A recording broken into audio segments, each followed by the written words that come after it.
sa'adah, tanda seseorang itu sukses atau bahagia. Maka sekarang kita akan menjelaskan sebaliknya, yaitu alamatus shaqawah, tanda celakanya seseorang. Maka hadirin rahimakumullah, dijelaskan di dalam kitab Durrah bahwasannya alamatus shaqawah ada 11. Yang pertama apa hadirin rahimakumullah? Yang pertama ayakuna harisan ala jam'il mal. Yang pertama, wujud diri seseorang tersebut rakus, keinginannya itu hanya ingin mengumpulkan harta. Ayakuna harisan ala jam'il mal. Wujudnya seseorang tadi tamak, ingin mengumpulkan harta. Wasaniyatu, dan yang kedua, antakunu himmatuhu fi syahwati wal ladzati dunya. Adanya keinginannya hanya untuk menyempurnakan syahwat. Syahwat itu bahasa umumnya adalah keinginan-keinginan yang dilarang dalam syariat. Wasalitsatu, dan yang ketiga, ayyakuna fahish fil qaul. Ucapannya adalah kotor. Jadi, maka kalau kita mau ucap, Pak, walaupun posisinya sedang marah, dipikir dulu, Pak. Jangan asal geplak, walaupun kepada orang bawahan. Bahkan Sayyidina Abu Bakar As-Siddiq radhiyallahu anhu ketika muncul fitnah, putrinya Sayyidatina Aisyah radhiyallahu anha difitnah oleh orangnya dia telah jatuh dalam zina. Istrinya Rasulullah sallallahu alaihi wasallam pernah difitnah, Pak. Ternyata yang menyebarkan fitnah itu orangnya dia sendiri, pekerjanya, Pak. Maka pada saat itu Abu Bakar ingin membuangnya, minimal ingin mengurangi gajinya, maka ditegur oleh Allah Ta'ala. Subhanallah. Maka hadirin rahimakumullah, maka ucapan ini betul-betul kita jaga. Bahkan kalau lagi marahin anak, jangan sampai kita bilang, anak kamu nakal, jangan. Karena apa? Karena ucapannya adalah doa, Pak. Kalau kita bilang nakal, anak kita nakal.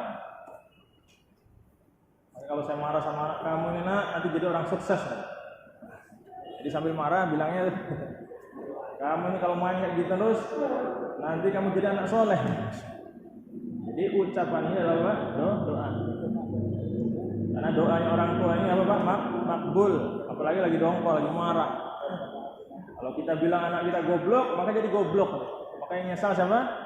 Orang tuanya. Kamu ini udah gede ngompol terus, maka bisa ngompol nanti sampai tua, Pak. Maka kadang-kadang orang sudah besar, sudah dewasa, bahkan sudah berkeluarga, kok saya ini ngompol. Nah, jangan-jangan pernah didoain sama orang tuanya.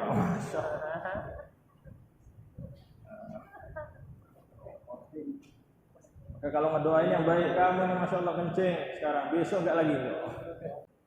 Yang ketiga, ayyakuna fahish fil qaul.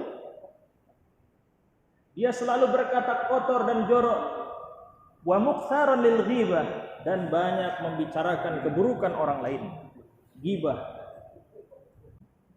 Bahwasannya Rasul sallallahu alaihi wasallam mengatakan bahwasannya iyyakum wal ghibah, jauhilah ghibah.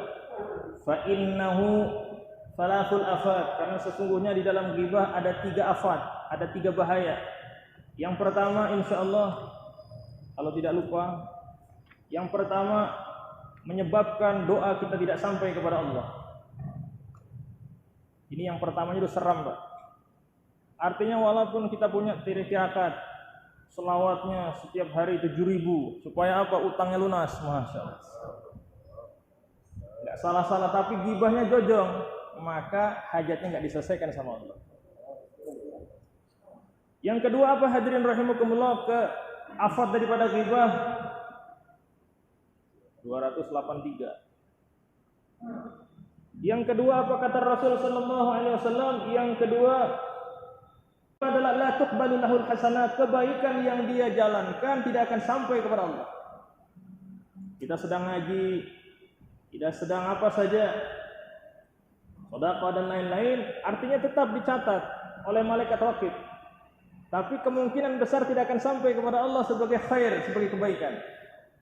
Dan yang terakhir, hadirin melihat tuzdadu alaihi sayyi'at, akan bertambah selalu keburukan. Kenapa? Di mana kita membicarakan keburukan orang, maka keburukan dia akan datang kepada kita. Maka kalau ada orang gibah, Pak, Maka bilang adalah gak usah ngomongin orang lain, ngomongin keburukan saya saja. Paham ya? Ngomongin apa? Keburukan saya. Nah, jadi seperti itu. Bahkan hadirin rahimakumullah, banyak sekali. Kemarin kita sudah membahas bahwasanya salah satu afat daripada ghibah apa? Di antara yaqta'ul malaikatu anhu suhbah. Malaikat akan lari daripada suhbah dengannya. Jadi kalau sudah malaikat enggak bersama kita, Pak, nanti akhir hayat bisa bahaya, Pak. Karena malaikatlah akan yang memberikan kabar kebaikan untuk apa? Untuk diri kita. Allah takhafu wa la tahzanu. Maka salah satu wasilah yang menyampaikan bagusnya kita husnul khotimah adalah menghentikan diri kita dari kabair, dari seluruh dosa besar. Maka untuk mengenal dosa besar, beli buku, Pak, namanya Al-Kabair miliknya Imam Dhahabi. Ada 76 kumpulan dosa-dosa besar. Jadi dosa besar itu bukan hanya meninggalkan sholat, tetapi juga diantaranya banyak sekali. Diantaranya adalah ghibah. Kemudian hadirin rahimakumullah, selanjutnya apa? Ar-rabi', yang keempat, ayakuna mutahawin di sholatil khams. Jadi wujudnya seseorang tadi bermalas-malas dalam sholat. Jadi mutahawin disebutkan di dalam kitab apa? Kitab di bawah ini namanya kitab Nasaihul Diniyah miliknya Al-Habib Abdullah Ba'lawi Al-Haddad. Bahwasanya di sini disebutkan kafiran mayaqtimu bisu' lilladzina yatahawanu bis-shalah. Jadi sesungguhnya banyak sekali apa-apa yang menyebabkan seseorang mati su'ul khatimah. Apa di antara kepada siapa? Lilladzina yatahawwanuna bis-salati mafruḍat. Yaitu berlaku kepada orang-orang yang apa? Yang menggampangkan urusan salat 5 waktu. Maka dalam urusan salat, Bapak sekalian, jangan kita gampangkan. Enggak apa-apa, waktu salat masih lama, termasuk itu, Pak. Paham ya? Nah, maka bagaimana dikala sudah masuk waktu salat, bergegaslah untuk segera mendirikan salat. Karena salat, kata Rasul sallallahu alaihi wasallam, as-salatu karra'si fil jasad. Jadi salat itu seperti kepala pada jasad manusia. Bahkan dalam riwayat yang lain Nabi mengatakan awwalu ma yuhasabuhu 'abdul yaumil qiyamah as-shalah. Jadi permulaan amal yang akan dipertanggungjawabkan nanti pada hari kiamat adalah salat. Wa idza saluhat saluha apa? Apabila amalan salat baik, saluha amal kullu. Maka amal yang lain sair kullu. Amal-amal yang lain akan dilihat baik oleh Allah. Wa idza fasadat, apabila salatnya rusak, maka fasadat sairu amal kullu. Maka amal yang lain pun akan dilihat rusak. Maka penting salat. Maka di dalam salat ini ada beberapa rukun, Pak. Dan rukun ini juga mempengaruhi kepada yang lain. Pertama adalah niat. Maka kembali dikala kita hidup di dunia pun kita betulkan niat kita. Niatnya apa di hidup di dunia? Untuk menyenangkan Allah. Untuk apa? Lillah. Untuk apa? Allah Subhanahu wa taala. Berkeluarga untuk apa? Menyenangkan Allah. Mencari harta untuk apa? Untuk bekal, untuk membaguskan hubungan kepada Allah Subhanahu wa taala. Pokoknya semuanya adalah lillah jalla jalaluhu. Kemudian hadirin rahimakumullah, selanjutnya yang kelima, antakuna suhbatuhum ma'al fujar. Persahabatan dan pergaulannya bersama orang-orang fasik. Jadi bertobatlah kita apabila kita masih bertemanan dengan orang-orang yang jauh dengan agama. Karena Rasul mengatakan yuhsyarul mar'u ma'a man hab. Seseorang akan dikumpulkan nanti pada hari kiamat bersama kawannya di dunia. Kalau kita berkawanan dengan orang-orang jauh dengan agama, insya Allah kita akan dikumpulkan dengan mereka. Maka Rasulullah mengatakan al-mar'u ala dini khalili. Seseorang itu akan berada di atas agama kawannya. Falyanzur ahadukum ala man yukhallil. Maka hendaklah salah satu di antara kalian untuk selalu mengawasi bersama siapa pada saat itu dia. Kalau kita kawannya orang-orang yang bagus agamanya, amalnya baik, insya Allah kita akan dibawa oleh mereka. Bahkan kita bahkan disebutkan di dalam kitab ini, Pak, orang yang selalu membaca kitabnya orang-orang soleh namun membacanya niat memperbaiki diri, maka penulis buku ini akan mencari kita sampai di akhirat. Subhanallah. Contoh bapak-bapak baca kitab Ihya miliknya Imam Ghazali radhiyallahu anhu. Bacanya niat perbaikan, bukan mau ngumpulin ilmu. Nanti kalau ceramah kultum bisa nembak sana nembak sini. Bukan. Tetapi niatnya adalah saya baca buku ini untuk apa? Untuk perbaikan saya. Maka insya Allah disebutkan dalam kitab ini, maka penulis buku ini kalau ditakdirkan nanti masuk surga, dia pun akan mencari kita di akhirat. Nah, jadi sekarang itu apa? Niatnya adalah semuanya Allah. Baca kitab Al-Kabair miliknya Imam Zahabi. Mau lihat apakah saya ada dalam dosa besar diri kita. Ternyata ada. Maka buku ini pun penulisnya insya Allah akan mencari kita nanti di akhirat Allah Subhanahu wa taala. Maka kita jangan bermalas-malas dalam talabul ilmi. Nah, ini kebanyakan kita ini kan malas, Pak. Beli buku semangat, tapi nggak dibaca, masya Allah. Ya kan, sampai apa? Dimakan rayap, masya Allah. Kemudian hadirin rahimakumullah, selanjutnya apa? Wasadisa. Dan yang keenam, ayakuna sayil akhlaqi. Adanya akhlak dia buruk, Bapak. Maka kita berusaha untuk membaguskan akhlak kita. Kalau bicara bagaimana? Bicara dengan akhlak. Kalau melangkah dengan akhlak, naik kendaraan dengan akhlak, masuk masjid dengan akhlak, berpakaian dengan akhlak. Bahkan kita selalu minta sama Allah. Apa kata Habib Abdullah, ada seorang alim di Malaysia.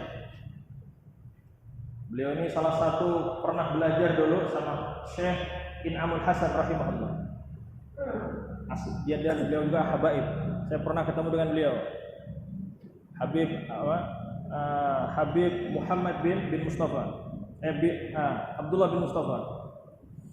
Kemudian hadirin yang mulia, beliau mengatakan sering-sering kita berdoa kepada Allah. Allahumma inni a'udzubika min sururi anfusina wa min sayyiati a'malina. Ya Allah, aku berlindung kepadamu dari amal yang buruk. Dan juga aku berlindung kepadamu dari nafsu yang buruk. Paham ya? Jadi artinya mungkin dalam penilaian kita ini amal adalah baik, tetapi dalam pandangan hakikat ini tidak baik untuk kita. Paham ya? Siapa yang tahu? Hanya Allah Subhanahu wa taala. Seperti orang-orang yang punya pemahaman di luar ahlu sunnah, Syiah katakan, hatta Ahmadiyah dan lain-lain. Bukan mereka enggak punya ulama, Pak. Orang Yahudi sekalipun, bukan mereka enggak punya ulama yang punya. Bahkan di atas kesesatan itu mereka berada di atas keyakinan. Paham ya? Tapi dikala kita selalu merendah kepada Allah Subhanahu wa taala, dimanapun kita berada, bersama siapapun kita selalu insyaallah Allah taala akan lindungi kita dari fitnah. Allahumma inni a'udzubika min sururi anfusina wa min sayyiati a'malina. Ya Allah, aku berlindung dari nafsu-nafsu yang buruk dan aku berlindung kepadamu dari amal yang buruk. Kadang kita menganggap amal yang kita buat pada saat ini adalah baik, tetapi tidak baik menurut Allah Subhanahu wa taala. Mungkin menurut kita ini nafsu baik kan, tetapi tidak baik menurut Allah Subhanahu wa taala. Sehingga dengan asal doa itu pelan-pelan Allah Subhanahu wa taala akan perbaiki kita. Kemudian yang ke-7 hadirin yang mulia, wasabi'ah ayyakuna mukhtalan fakhura. Maka hadirin yang mulia, dia sombong dan berusaha membanggakan diri. Maka hadirin yang mulia, maka kita berusaha untuk adab asor. Bahkan kata Nabi sallallahu alaihi wasallam, man tawaddu'a lillah rafa'ahu Allah. Barang siapa merendahkan dirinya namun untuk Allah, bukan untuk dipanggil orang yang tawadhu, maka apa kata Rasul? Rafa'ahu Allah, maka Allah taala akan mengangkat derajatnya. Maka kata para ulama, salah satu yang menyebabkan kita ini tawadhu adalah berkhidmat. Berkhidmat, Pak. Apa, Pak? Melayani. Nah, siapa yang dilayani? Bukan ulama. Karena kalau kita melayani ulama, tujuannya barokah. Kalau kita melayani orang kaya, tujuannya mendapatkan hartanya. Tetapi yang kita layani adalah orang miskin. Paham? Bahkan Rasul mengatakan miftahul jannah hubbul masakin wal fuqara. Kunci surga berada dalam mencintai orang miskin. Kita datangi mereka, bahkan bukan kita panggil, mana yang miskin, suruh ke rumah saya. Bukan, masya Allah. Tapi kita sendiri yang lihat, oh itu orang-orang yang enggak punya duafa. Kita datangi bawa beras, Nah, bawa minyak. Assalamualaikum, masya Allah. Bu, minta tolong diterima ini nggak banyak nih. Ada keperluan apa lah Bu? Tolong ceritakan. Oh ya ini anak saya nih mau melahirkan, nggak ada biaya. Ini kan curhat banyak itu. Nah, kita niat menampung. Dan ketika ada orang datang kepada kita meminta-minta, jangan kita halau, Pak. Wa idza sa'ala fala tanhar, kata Rasul. Kata Allah. Apabila orang datang kepada kamu minta-minta, jangan kamu marahin. Nah, kita kadang-kadang marah ya, tukang minta-minta lewat apa? Baru lewat kita getak. Nah, kita belajar mengamalkan apa? Al-Qur'an. Mengapa ini anak yatim, masya Allah. Karena Rasul mengatakan apa? Sallallahu alaihi wasallam, ana wa kafilul yatim fil jannah kahatain. Aku bersama orang yang mengurusi anak yatim akan di dalam surga seperti dua jari. Tahu ya? Seperti jari telunjuk dengan jari tengah. Jadi artinya yang tengah ini adalah Rasulullah, yang telunjuk ini orang yang ini anak yatim. Tapi batasannya anak yatim itu Pak adalah dari mulai kecil sampai balik. Tahu ya? Nah, bukan sampai tua. Kemudian hadirin rahimakumullah mukhtalan faqur. Kemudian yang kedelapan ayyakuna mani' limanfa'atin nas. Wujudnya dia selalu terhalang, bukan terhalang. Mani' ini adalah orang yang menghalangi manusia mendapatkan manfaat. Maka kalau ada orang berusaha memberikan manfaat kepada orang lain, kita berusaha jangan sampai kita menjadi orang yang menghalangi. Paham ya? Syukur-syukur kita yang memberikan manfaat. Karena ada setengah orang dia nggak bisa memberikan manfaat kepada orang lain, tetapi dia menghalangi orang lain memberikan apa? Manfaat. Nah, ini termasuk juga apa? Alamatus syaqawah, tanda orang yang akan celaka di akhirat. Di dunianya udah celaka, kenapa? Berdosa. Mani orang yang mencegah limanfaatin nas. Manusia mendapatkan manfaat. Watasi, dan yang ke-9 ayyakuna qalilal murhamah. Sedikit sekali kasih sayangnya kepada orang mukmin. Maka berusaha hadirin yang mulia, bahkan guru sekumpul beliau mengarahkan kalau mau jadi wali kutub ada 4 doa lepas salat subuh. Di antaranya apa? Ya Allah, ampunilah dosa orang muslim. Ya Allah, sayangilah orang-orang muslim. Ya Allah, mudahkanlah urusan orang-orang muslim. Allahumma ighfir ummati Muhammad. Allahumma arham umat muslim Muhammad. Allahumma jbur ini artinya ya Allah mudahkan. Allahumma aslih. Ya Allah, apa artinya? Perbaikin. Jadi artinya hadirin rahimakumullah, bahasa Indonesianya kita disuruh menyayangi. Maka tanda orang yang celaka ini sedikit sekali dia sayang kepada orang-orang beriman. Maka walaupun orang ini enggak dikenal, walaupun orangnya miskin kecil, maksudnya orang kecil, orang miskin enggak dikenal, tapi kalau dia nih orang muslim, berusahalah melakukan yang terbaik untuk mereka, Pak. Kenapa? Karena urusannya adalah akhirat kita masing-masing. Karena apa? Imam Abu Hanifah rahimahullah pernah beliau ditanya oleh seseorang muridnya, "Wahai guru, ayu dzambin a'dhamu lisalbil iman?" Wahai guru, wahai syekh, adakah satu dosa yang sangat besar sehingga dapat menghancurkan iman? Lisalbil iman. Maka beliau menjawab, ada 3. Nah, yang terakhir ini hadirin yang mulia adalah apa? Melakukan kezaliman dalam urusan kaum muslimin. Maka ketika kita dihadapkan dalam urusan kaum muslimin, maka berusahalah kita melakukan yang terbaik untuk mereka. Karena Rasul mengatakan, wallahu fi aunil abdi ma kana al-abdu fi auni akhi. Allah akan membantu, kata Nabi, kepada seseorang sejauh mana dia membantu urusan orang lain. Nah, ya kan? Insyaallah ya.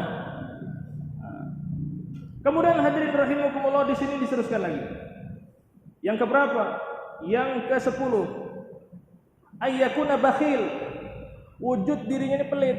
Nah, kalau kita pelit, taubat, Pak. Jangan pelit. Masya Allah. Suka berbagi. Masya Allah. Waduh, saya ini enggak punya apa-apa, Tat. Ini kalau kita enggak punya harta, kata guru kami, baca Quran, hadiahin kepada orang Islam. Masya Allah.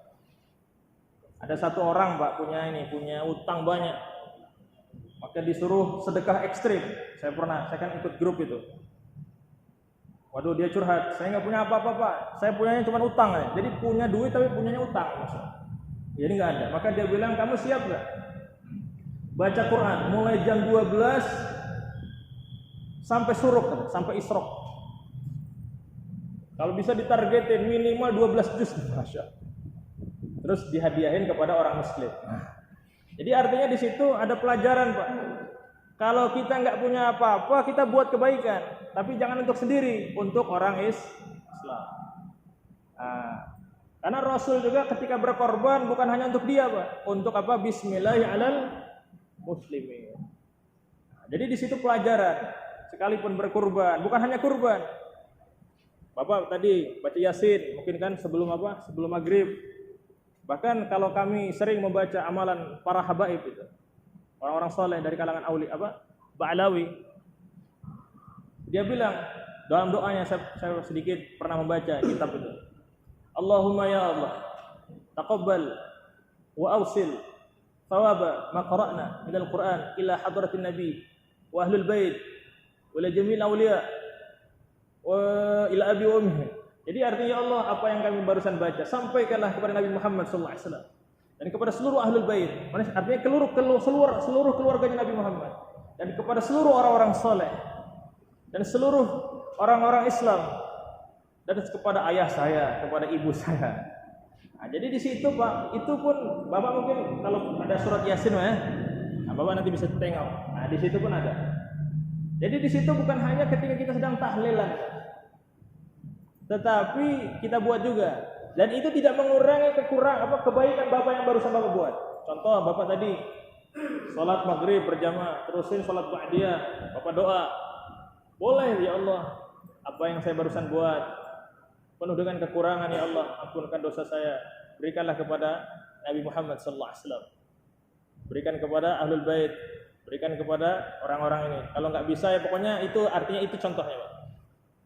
Nah, jadi bukan hanya, dan itu sebagai wasilah Allah Ta'ala lihat, oh ini orangnya baik, suka ngedoain orang lain, maka walaupun kita banyak kekurangan, karena kita punya sifat rendah wasilah, maka amal itu akan dirahmati oleh Allah, sehingga akan diangkat oleh Allah. Jadi bukan karena bagusnya amal kita, tapi karena bagusnya kita punya mahabbah kepada orang lain, sehingga amal kita menyebabkan diterima oleh Allah Subhanahu wa Ta'ala. Kemudian hadirin rahimakumullah, selanjutnya adalah wahadiyata asyara, yang ke-11, ayakuna nasiyan lil maut. Wujudnya orang tadi lupa kepada mati. Maka mengingat mati itu Pak harus sering Pak. Karena Nabi Muhammad mengatakan aksiru dzikra hadzimil ladzat. Perbanyaklah mengingat sesuatu yang menghancurkan kelezatan, yaitu al-maut. Maka hadirin rahimakumullah, kematian. Maka kalau kita sholat, supaya salah satu yang menyebabkan datangnya kekhusyuan, kita bayangkan jangan-jangan ini sholat yang terakhir, jangan-jangan ini adalah Ramadan yang terakhir, ya. Jangan-jangan ini bulan Dzulhijjah yang terakhir, dan seterusnya. Sehingga akan menyebabkan kita ini nambah semangat. Jangan-jangan ini subuh yang terakhir, ya, dan seterusnya.